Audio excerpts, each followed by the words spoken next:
नमस्कार। गायत्री कॉलेज सांचौर की online class में आप सभी का स्वागत है। प्रिय विद्यार्थियों,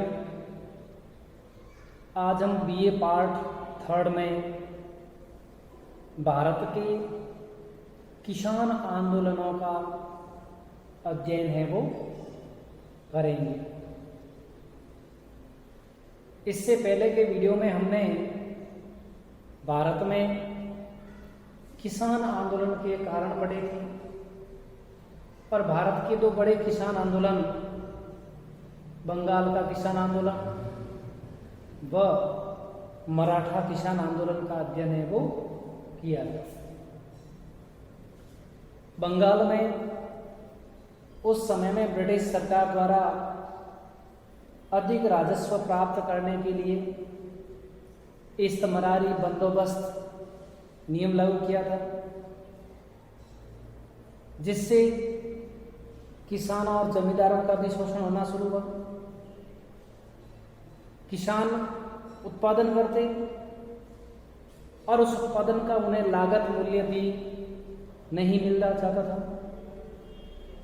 किसानों से जबरदस्ती नील की खेती करवाते, किसान करने के लिए बाध्य थे, भले ही किसान के घर पर खाद्यान्न की कमी हो।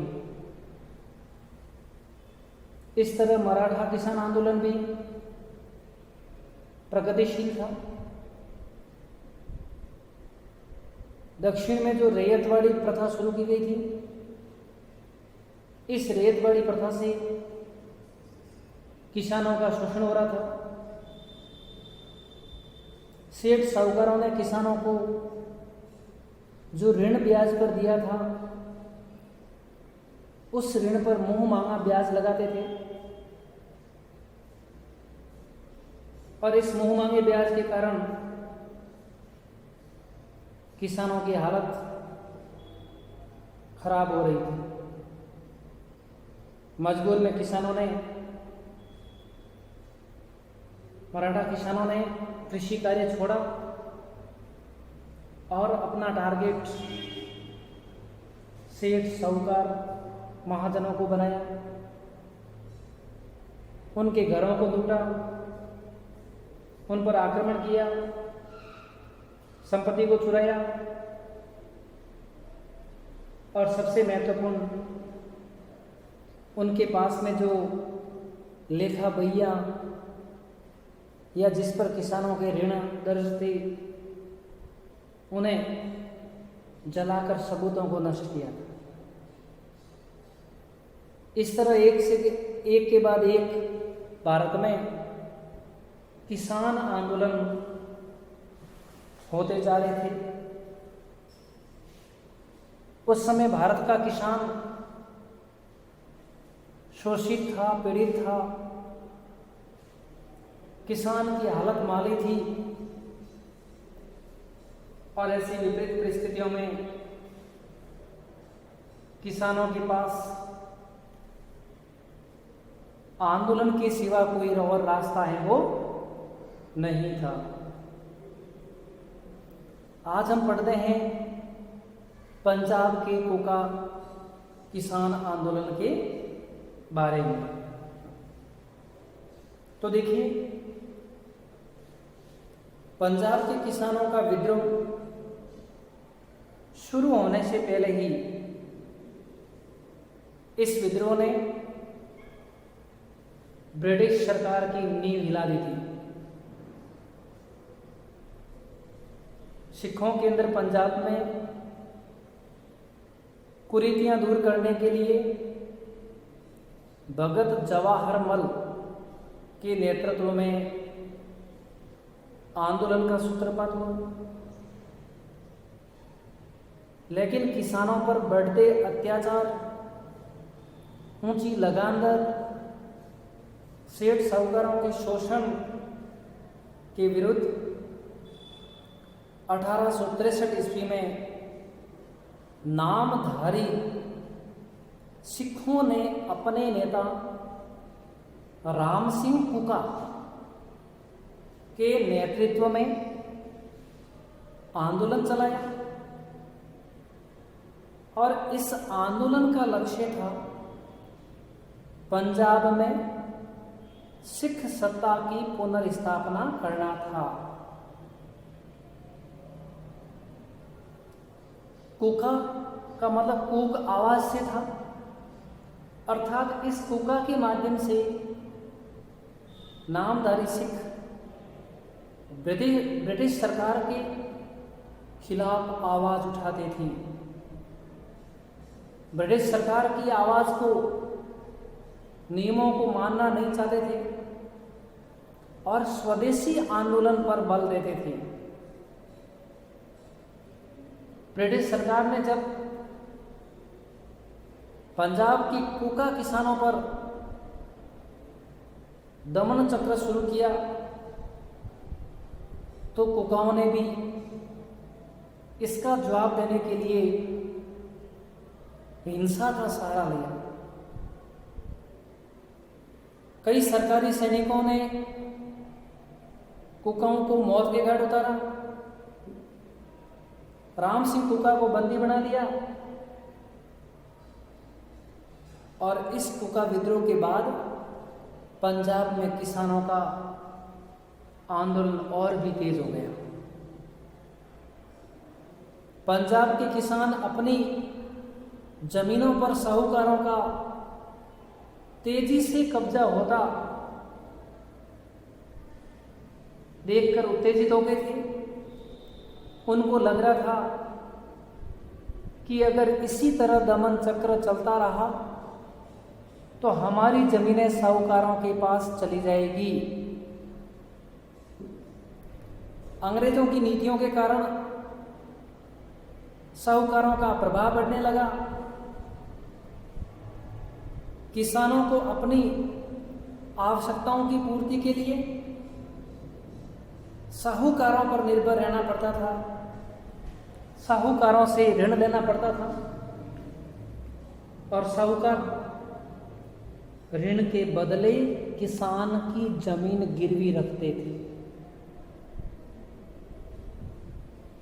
और जब किसान ऊंची लाग बाग,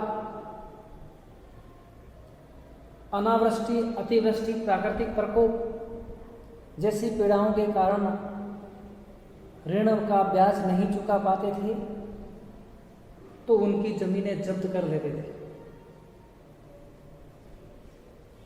19वीं शताब्दी के 7वें दशक में खेतों के रहन रखे जाने की संख्या बढ़ गई थी और आरंभ में सरकारी अधिकारियों के एक भाग ने साहूकारों के हाथों में जमीन के हस्तांतरण का स्वागत किया था, क्योंकि उनके पास कृषि को बढ़ावा देने के लिए पर्याप्त उद्योग व पूंजी नहीं थी।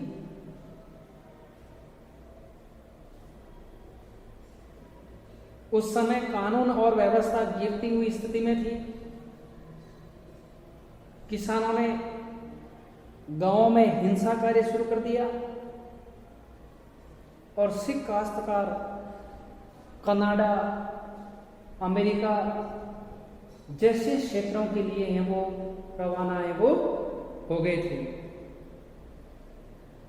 किसान पलायन कर रहे थे क्योंकि ब्रिटिश सरकार के दौरान किसानों का शोषण हो रहा था, सेठ साहूकारों से ऋण लिया हुआ था और उस ऋण को वे समय पर नहीं चुका पाते थे। तो ऐसी स्थिति में उनके सामने विकट समस्याएं आती, उनकी जमीनें हैं वो उनके हाथ से निकल जाती थी। अंग्रेजों को इस बात का भय हुआ कि इसी तरह किसानों का कनाडा, अमेरिका की ओर पलायन होता रहा, इसी तरह किसान यहां से जाते रहे तो भारत में कृषि करने वाले काश्तकारों की कमी पड़ जाएगी।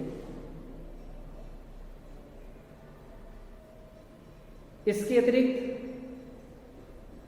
अधिकांश साहूकार केवल लगान व भारी ब्याज पर कर्ज देकर अपना जीवन यापन करते थे।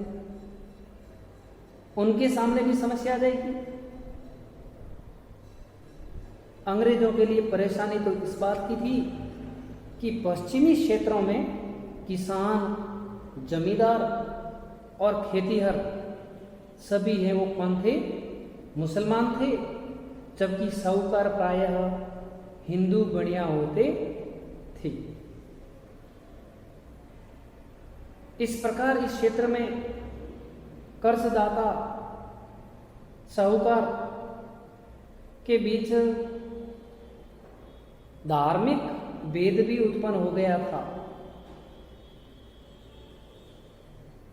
और इस कारण ब्रिटिश साम्राज्य का स्थायित्व ही खतरे में पड़ रहा था। और उस समय किसान साहूकारों के द्वारा लूटे जा रहे थे और इस लूट से बचाने के लिए किसानों को संरक्षण की आवश्यकता थी। किंतु पंजाब में अंग्रेजों की चिंता किसानों की नहीं थी, अपितु राजनीतिक प्रेरित थी। और वे पहली बात तो ये थी कि पंजाब शाही ब्रिटिश सेना का भर्ती क्षेत्र था, अर्थात पंजाब से बड़ी संख्या में ब्रिटिश सेना में सिपाहियों की भर्ती की जाती थी और पूरी ब्रिटिश सेना की 50% कर्मचारी और सैनिक जो ब्रिटेन में भारतीय थे वो इसी पंजाब क्षेत्र से हैं, वो आते थे। इसलिए अगर इस क्षेत्र में जल्दी शांति कायम नहीं हुई तो अंग्रेजों के लिए मुश्किल हो सकती थी। दूसरा, उस समय आर्य समाज के प्रभाव के अंतर्गत जो शिक्षित हिंदू वर्ग था वह ब्रिटिश सत्ता पर आक्षेप करने में सर्वाधिक मुखर थे। अतः किसानों के इस असंतोष ने वहां के व्यापारियों, साहूकारों के विरुद्ध भेदभाव करने का और अंग्रेजों को चिर प्रतीक्षित आधार प्रदान करने का कार्य है वो किया था। पंजाब में आर्य समाज की नींव रखने वाले व्यापारी और साहूकारी थे और अंग्रेज लोग आर्य समाज को उग्र हिंदुत्व का रूप मानते थे और ये मानते थे कि यह ब्रिटिश सत्ता के हैं वो विरोधी हैं। तो ऐसे कई समस्याएं उनके सामने, ब्रिटिश सरकार के सामने भी उठ खड़ी हुई थी। किसके कारण? पंजाब के कूका किसान आंदोलन के कारण। और 1900 ईस्वी में भूमि अन्य संक्रमण अधिनियम पारित किया और इस अधिनियम के तहत कृषक वर्ग को भूमि है वो हस्तांतरित करने का प्रावधान है वो किया गया। और इस अधिनियम के तहत,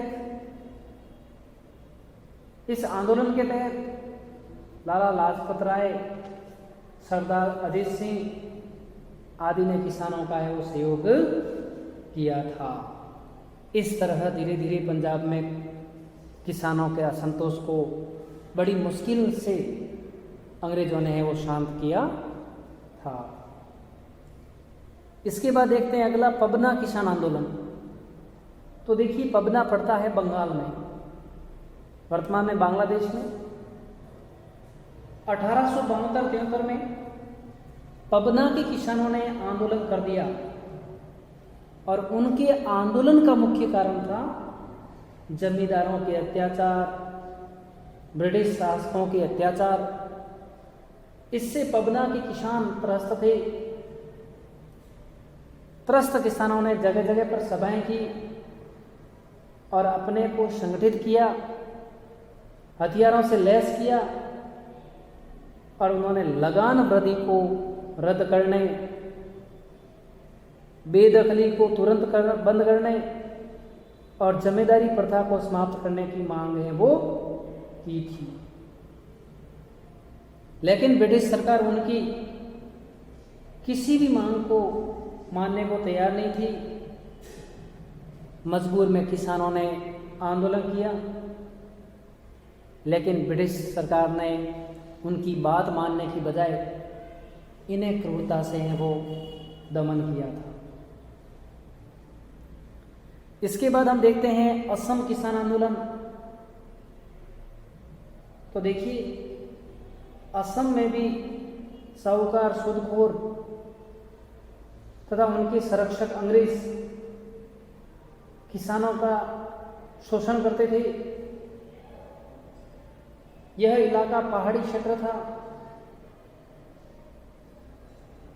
और किसानों ने पहाड़ी क्षेत्र का लाभ उठाकर 1860 से 1890 के बीच में ब्रिटिश सरकार के विरुद्ध आंदोलन छेड़ रखा था। असम के नौगांव जिले के आदिवासी किसानों का संघर्ष अफीम की खेती को सरकारी नियंत्रण में लाने और सरकार की आयकर व अन्य लगान लगाने की योजना के विपरीत था। वहाँ के किसान कहते थे कि अफीम की खेती करने का असम के किसानों को स्वतंत्र अधिकार को दिया जाए। अंततः ब्रिटिश सरकार के दमनात्मक रवैये के सामने इन किसानों को भी वो झुकना पड़ा था।